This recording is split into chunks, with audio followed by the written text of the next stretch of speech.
जय श्री कृष्ण। जय जय श्री गोकुलेश। सभी के हृदय में विराजे प्रभु को मेरा आत्मिक प्रणाम। अन्यासराय देखा जाए तो कदम कदम पर हो रहा है, लेकिन गहराई से सोचे तो अन्यासराय क्यों हो रहा है, वजह क्या है उसकी। कहीं ना कहीं कुछ पाने की ख्वाहिशें है बाहर, अन्य देवी देवताओं से। इसीलिए लोग बाधा रखते हैं, कोई मानता रखते हैं। पुष्टि मार्ग में आने के बावजूद स्वयं से ही सवाल पूछे कि अगर आपको सर्दी जुकाम हुआ है तो क्या आप एमबीबीएस के पास जाओगे या हार्ट स्पेशलिस्ट के पास। जैसा दर्द वैसी दवाई लेनी पड़ेगी ना। तो अगर कोई चाहते हैं, लौकिक इच्छाएं है, कुछ इच्छा पूर्ति करनी है अपनी, इसलिए अन्य देवी देवताओं की पूजा में है, कुछ मांगने की इच्छा से कि आप मेरी ये इच्छा पूरी कर दो, तो फिर वो लोगों के लिए पुष्टि मार्ग है ही नहीं। पुष्टि मार्ग में आने के बाद वहां जाने की कोई जरूर नहीं, पर हो रहा है।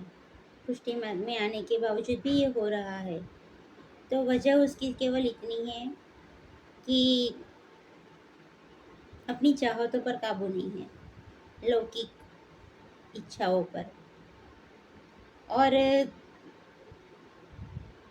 समर्पण नहीं है, पूरा दासत्व नहीं है, प्रभु की पूर्ण रूप से हुए नहीं है। क्योंकि अगर कान्हा के हो गए तो फिर कान्हा बहुत पजेसिव है, वो आपको कहीं और जाने ही नहीं देगा।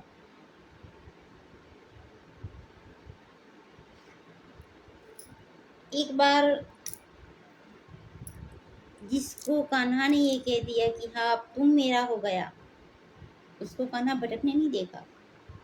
अगर वो कोशिश करेगा तो भी नहीं जाने देंगे।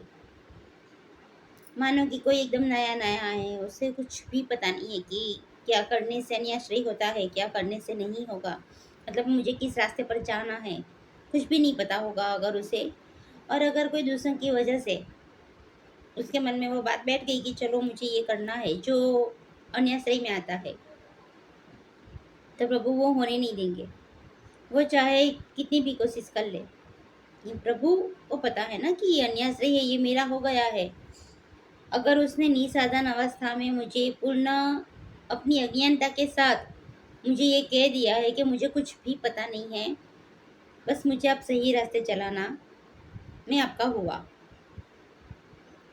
तो फिर उसकी सारी जिम्मेदारी प्रभु की है। वो जीव को प्रभु अन्याश्रय नहीं होने देंगे।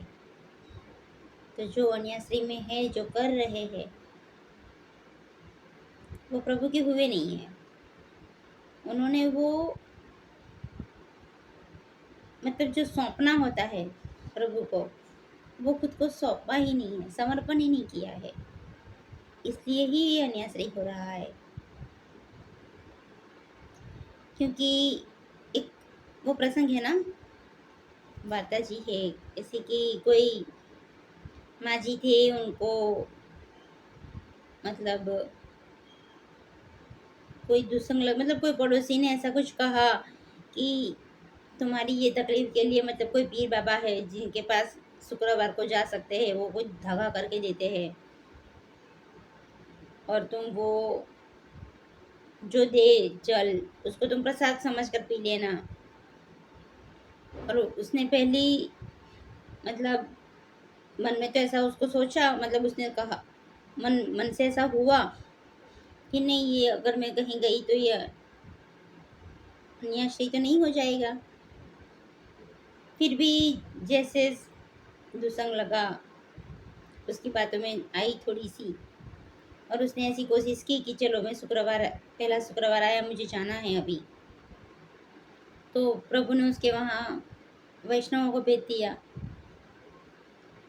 जिनके वहाँ मतलब उनको प्रसाद दिलवाने में, और वो सब में वो नहीं जा पाई। दूसरे शुक्रवार जब उसने कोशिश की तब उसके बेटे को मतलब चोट लग गई, गिर गया, और उसकी संभाल रखने में वो नहीं जा पाई। तो ऐसा आज भी हो रहा है, होता है। कई लोगों को ये अनुभव होगा, कई वैष्णवों को ऐसा अनुभव हुआ होगा कि उन्होंने बहुत सारी बातें ऐसी कभी सोची हो कोई कि मुझे ये करना है या वो करना है, लेकिन प्रभु नहीं होने देंगे वो। बस उसको खाली समझने की देरी होती है हमें कि ऐसा क्यों हो रहा है। अगर मैं कोई चीज़ बार-बार करने की कोशिश कर रहा हूँ, उसके बावजूद भी वो क्यों नहीं हो रही है? कहीं न कहीं मेरी समझने में कुछ गलती हो रही है, मैं कहीं पर गलत हूँ। तभी शायद प्रभु ये मेरी इच्छा का ना होने में कुछ मुझे समझाना चाहते हैं, कुछ कह रहे हैं मुझे प्रभु। शायद मैं कोई गलत राह पर हूँ, क्योंकि प्रभु सच में बहुत पजेसिव है। एक बार हम उनके हो गए, हमने प्रभु को कह दिया, और अगर प्रभु को ये हो गया कि नहीं, ये जीव अब मेरा है, अज्ञान में है पर खाली, तो प्रभु उसको सँभालते हैं। लेकिन जो ज्ञानी होकर अन्याश्रय में है, उन्हें प्रभु नहीं सँभालेंगे। कि प्रभु को पता है ना कि वो तो ज्ञानी है, वो जानता है, उसे सब कुछ पता है। फिर भी अगर वो कर रहा है, वैसे देखा जाए तो अनुभव मुझे भी ऐसे हुए हैं कि मुझे भी कहा हो कुंडली देखने के लिए। जैसे मैं पहले से देखती आई थी, शौक की वजह से, और मर्यादा मार्ग की अगर मेरे सामने आते तो उनको कोई उसका उपाय कह देती थी।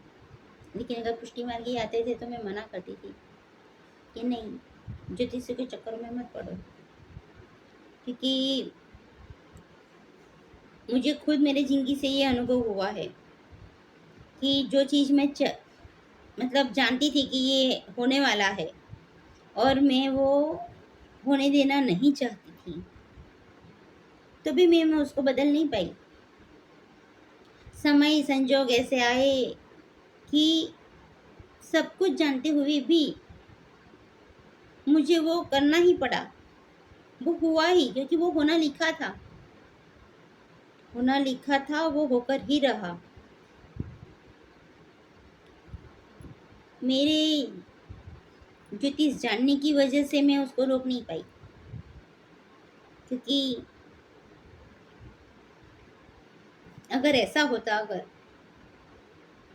तो दुनिया में हर कोई अपनी मर्जी के मुताबिक सब कुछ कर लेता, तो फिर भगवान को कोई पूछता ही नहीं। और जब ऐसा खुद अनुभव हुआ ना, तो मुझे पता चला कि कान्हा से बड़ा ज्योतिष भी कोई नहीं है, क्योंकि उस समय हमारी मतलब जो हमारी घटना लिखी हुई है पहले से कि ये होनी ही है, हमको वो घटना की तरफ भेजा जाएगा स्वयं। ऐसी कुछ न कुछ परिस्थितियाँ सामने खड़ी हो जाएगी, क्योंकि प्रभु हमें कुछ समझाना चाहते हैं। प्रभु अपने पास खींचने के लिए ऐसा करेंगे, ताकि वो जीव को समझ में आ जाए कि आप चाहे कहीं पर भी कुछ भी कर लो, कुछ भी जितनी चाहे इतनी कोशिशें करो, और आपका रास्ता आखिर में मुझ तक ही आना है। आपको अगर मुझ तक ही आना है, आप स्पेशल वही जीव हो कि आपको सब कुछ छोड़कर मेरे सिवा कहीं और देखना ही नहीं है, तो उसकी बागडोर तो फिर पूरी प्रभु उसी तरीके से संभाल लेते हैं, और वो हर काम होते हुए रोकेंगे जो हमको उनसे दूर कर कर रहे हो, या किसी और के आश्रय में ले जा रहे हो। ऐसे वल्लभ कुल बालक भी है जिन्होंने मुझे कहा था, 3-4 है ऐसे जिन्होंने मुझे कहा था ऐसा कि हाँ, कोई प्रॉब्लम की वजह से या कुछ मतलब क्यूरियोसिटी हो जाती है ना कुछ जानने की ऐसे। तो मैंने मैंने इतना समझा कि ये हो रहा है बहुत सहजता से, और ज्योतिष अपने आप में भी बहुत बड़ा गहन विषय है, ऐसा नहीं है। लेकिन जब हम पुष्टि मार्ग में हैं तो हमें केवल और केवल प्रभु का ही होना है।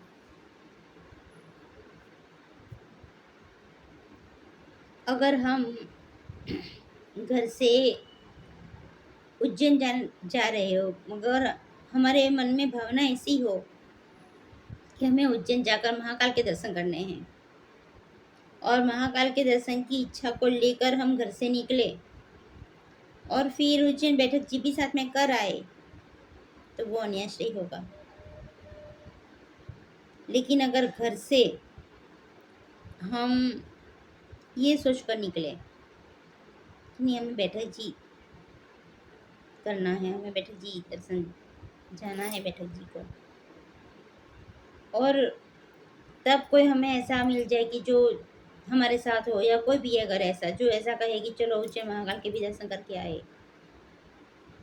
फिर हम बेमन से वहां जाकर करके आए अगर दर्शन, तो वो अन्याश्रय नहीं है। किसी को भी हाथ जोड़ना, प्रणाम करना अन्याश्रय में नहीं आता। हाँ, किसी और से कुछ मांगना जरूर अन्याश्रय है, कोई भी देवी देवता से भी, चाहे शिव मंदिर में जाओ, चाहे गणपति जी के मंदिर में जाओ, अगर कोई किसी भी वजह से आप जा रहे हो कहीं पर, रास्ते में अगर वो मंदिर आ रहा है, आप झुक कर प्रणाम करते हो, तो वो उनका सम्मान किया ये कहा जाएगा। आप कहीं पर भी किसी के भी मंदिर में जाकर जय श्री कृष्ण करो ना, गणपति जी के मंदिर में भी जाकर जय श्री कृष्ण कर सकते हो ना, करो। सामने को भी अगर आपके अंदर ही वो प्रभु है बसे हुए, आपकी पूर्ण रूप से श्रद्धा, अनन्य आश्रय केवल वो प्रभु का है, तो आप चाहे कहीं पर भी हो, मस्जिद में भी क्यों नहीं होंगे, आपके अंदर से जय श्री कृष्ण नहीं निकलेगा, सामने कोई भी हो। स्थल महत्व का नहीं है, कोई भी स्थली हो, मन में भाव क्या है, मन में श्रद्धा किसकी है, मन में अनन्य आश्रय किसका है, महत्व का वो है।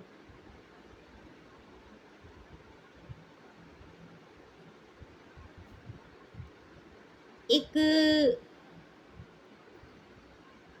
बात है बहुत ही मतलब आश्रय की जब बात आती है ना, तो ये मानना पड़ेगा कि अनन्यता बहुत धीरे धीरे आती है सभी में। जन्म से कोई एकदम अनन्य आश्रय में नहीं होगा, प्रभु खुद उसे पहले भटकाएंगे। तू भटक, फिर तू देख कि तेरा मेरे सिवा आखिर कोई नहीं है, तुझे आना यही है, अगर वो सच में पुष्टि जीव होगा तो। जो लोग अभी कर रहे हैं जानबूझकर अनन्य आश्रय, उनके लिए भी मुझे ऐसा ख्याल आता है कि वही लिखा है उनके लिए। अभी वो कोशिश कर रहे हैं हर जगह, हाथ पाँव मार ले, अपनी जितनी कोशिश से हो सके इतनी कर ले, क्योंकि जिन्होंने प्रभु ने चुन लिया है जिसको भी, और प्रभु ने जिसको चाह लिया ऐसे कि नहीं तू मेरा जीव है, तू मेरा है, तो फिर तू कैसे किसी और के पास जा सकता है। मैं तुम्हें जाने ही नहीं दूँगा। वो स्थिति पर आना ज़रूरी है। प्रभु का इतना हो जाना ज़रूरी है, तो प्रभु सँभाल लेते हैं, जाने ही नहीं देंगे, चाहे कितनी भी कोशिश कर लें। और जिसके लिए प्रभु जानते हैं कि नहीं, उसको भटकने ही दो, फिर भले वो पुष्टि मार्ग में आ गया है, तो उसकी बुद्धि प्रभु उसी तरीके से करेंगे कि वो भटकेगा ही, खुद ब खुद। प्रभु उसको अपने से दूर ही रखेंगे कि तू भटकता ही रहे अभी, तू बाहर भटक, तू अनुभव कर अभी, तेरा समय तू अभी अनुभव करने में बीता। क्योंकि अगर हम सोचे कि हम कुछ कर रहे हैं, तो नहीं, लेकिन बुद्धि हमारी उसी तरीके से मतलब प्रेरित हो जाएगी कहीं न कहीं से, फिर इसके लिए किसी को भी प्रभु निमित्त बनाए, दूसरों को बनाए या किसी के ऐसे गलत आचरण की तरफ आकर्षित करके, या किसी भी कोई भी प्रकार से। लेकिन प्रभु जिसको ऐसा चाहते हैं कि अभी उसको मुझे मेरे आश्रय में नहीं लेना है, तो प्रभु उससे वो अनन्यता नहीं देंगे, प्रभु उससे अन्याश्रय ही करवाएंगे। क्योंकि प्रभु की भी तो मर्जी होनी चाहिए ना, उनकी मर्जी के बिना तो कहाँ पत्ता हिलता है। तो प्रभु भटकाएंगे उसे। प्रभु की शरण में भी वो ही जीव आ सकते हैं, और अनन्य आश्रय में भी वो ही रह सकते हैं जो अनन्य आश्रय में रहे, ऐसा प्रभु चाहते हो। ताकि सभी से अन्याश्रय ही होगा, फिर वो चाहे कोई भी हो, उसके लिए कोई भी मतलब ऐसा नहीं है कि ये वल्लभ कुल बालक है या वैष्णव है या कोई मर्यादा मार्गी है या कोई मतलब ऐसा कुछ भी नहीं। मर्यादा मार्ग में भी अगर कोई ऐसा होगा तो वो पुष्टि में आ जाएगा। अनन्य आश्रय होगा, अनन्य भक्त होगा ना, तो वो मर्यादा से पुष्टि में आ जाएगा। लेकिन जिसके लिए प्रभु ने वो रास्ता नहीं रखा, वो पुष्टि में अगर नसीब से आ भी गया होगा तो भी वो चला जाएगा उससे बाहर। कर्म उससे ऐसे ही होंगे।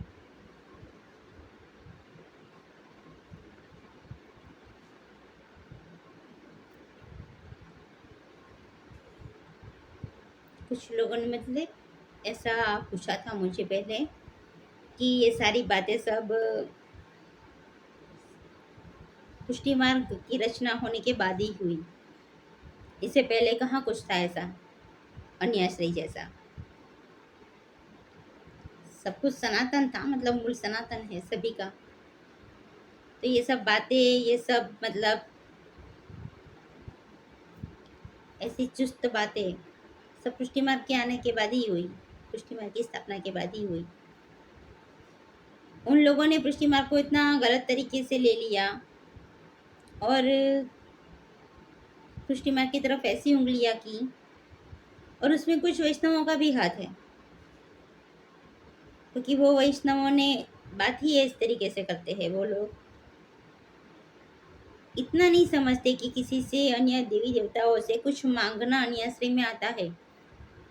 आप ऐसे नहीं कर सकते हो, आप जिसके हुए उसके हुए ना।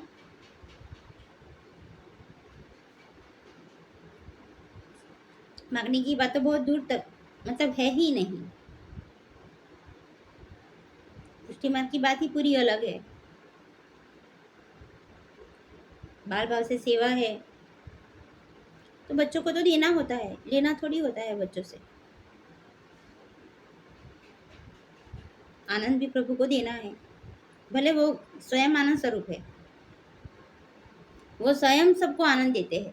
लेकिन एक पुष्टि मार्गी जीव होने के नाते आनंद भी हमें ही देना है, क्योंकि बाल भाव से सेवा है, तो बच्चे से कुछ मांगा नहीं जाता। और फिर मांगने की इच्छा हो तो फिर वो ही बात हो गई, पुष्टि मार्ग में आ गए और फिर यहाँ वहाँ भटक रहे। तो जिन्हें यहाँ वहाँ ही भटकना है, जो मतलब सर्दी जुकाम के ही मतलब पीड़ित है, तो उन्हें वो ही डॉक्टर के पास जाना चाहिए। हर स्पेशलिस्ट के पास आने की ज़रूरत ही नहीं है उन्हें। और अलौकिक मार्ग में आकर फिर मनोरथ भी अलौकिक ही होने चाहिए, लौकिक कोई चाहना होनी ही नहीं चाहिए। लौकिक इच्छा पूर्ति के लिए अन्य है, लेकिन हम जब अपनी इच्छाएं कोई रखते हैं तो फिर वो दास भाव भी नहीं है। जहाँ दास भाव नष्ट हो जाता है, जहाँ समर्पण में कमी आ जाती है, वहाँ अन्याश्रय ही अन्याश्रय होगा ही, करेंगे ही वो लोग।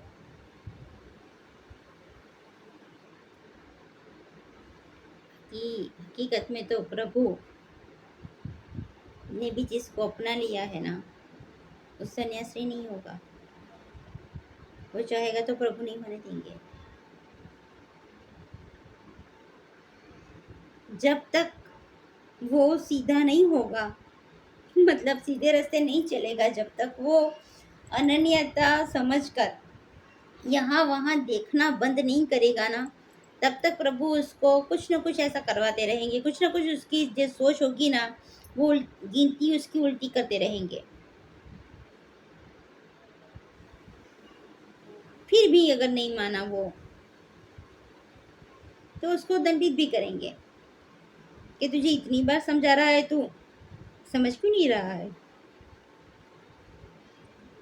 खाली इतना देख रहा है कि मेरी गिनतियाँ उल्टी पड़ रही है, गिनतियाँ उल्टी पड़ रही है, मैं ये सोच रहा हूँ, ये हो नहीं रहा है। पर क्यों नहीं हो रहा है? क्योंकि प्रभु तुम्हें कुछ और दिखाना चाहते हैं। प्रभु तुम्हें कुछ और रास्ता बता रहे हैं। तो वो रास्ते को नहीं देखकर दूसरे रास्ते जा रहा है, तो प्रभु तुम्हें कैसे जाने देंगे? तो प्रभु का हो गया है, तू अनजान है ना। ठीक वैसे जैसे कोई छोटा सा बच्चा हो, उसको नहीं पता है ना कि अगर उसने नाग देख लिया कोबरा के साथ, उसने खेलने की जीत कर ली, तो क्या प्रभु उसको खेलने देंगे? उसके मम्मी पापा जैसे उसको नहीं खेलने देंगे ना कोबरा के साथ। ऐसे अगर कोई ऐसे रास्ते पर, फिर वो भले अन्य देवी देवता का भी हो, अन्य आश्रय का हो, लेकिन अगर प्रभु को पता है कि ये रास्ते जाकर उसको गलत ही होना है, तो प्रभु उसको अन्य आश्रय नहीं करने देंगे। वो रास्ते जाने ही नहीं देंगे, चाहे वो चाहे कितने दम पछाड़ा कर ले, सब कुछ अपने सिरे क्यों नहीं ले ले, लेकिन प्रभु नहीं करने देंगे। वो भले उसको दंडित करना पड़े तो दंडित करेंगे। तो वो दंड में भी फिर प्रभु की कृपा है। तो जो भी लोग अन्याश्रय में हैं, उनके लिए कहीं ना कहीं दो बातें हैं। या तो प्रभु स्वयं नहीं चाहते हैं कि वो उनके आश्रय में रहे, प्रभु के आश्रय में रहे वो जीव। और दूसरी बात ये है कि अंत में प्रभु का होने के लिए, पूर्ण रूप से प्रभु का होने के लिए, प्रभु उसे अनुभव करवा रहे हैं अभी, कि तू भटक और देख, तू अनुभव कर ले पहले पूरी जगह से, हर जगह का तू देख ले, अनुभव कर ले। फिर तुझे जब आँख खुलेगी तब पता चलेगा कि नहीं, मेरा ठिकाना यही है, बाकी कहीं नहीं है। तो ज्योतिषों के भी चक्कर लगा ले, तू हर जगह जा ले, मेरे सिवा तेरा कोई नहीं है। तुझे वो भाव पर आना होगा, तुझे वो अनन्यता पर आना होगा कि नहीं, मैं आपका ही हूँ, आप जो चाहो वो करो मेरे साथ, बस मैं आपका हूँ, मुझे केवल इतना ही पता है। बाकी मेरे साथ क्या करवाना है, मुझसे क्या मेरा क्या है, मुझे कुछ नहीं सोचना है। मुझे केवल बस अपनी कठपुतली बना लो और वैसे ही चलाओ। हकीकत में तो देखा जाए तो सभी कठपुतली ही है। पर जो लोग नहीं मानते हैं कि हम कठपुतली है और प्रभु के वो जीव है,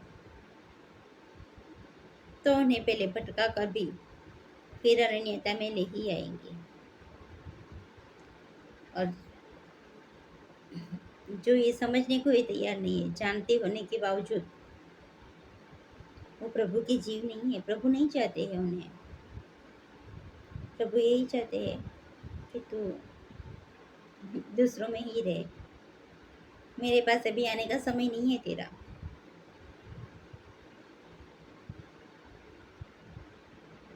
भाव भाव पर है सब कुछ।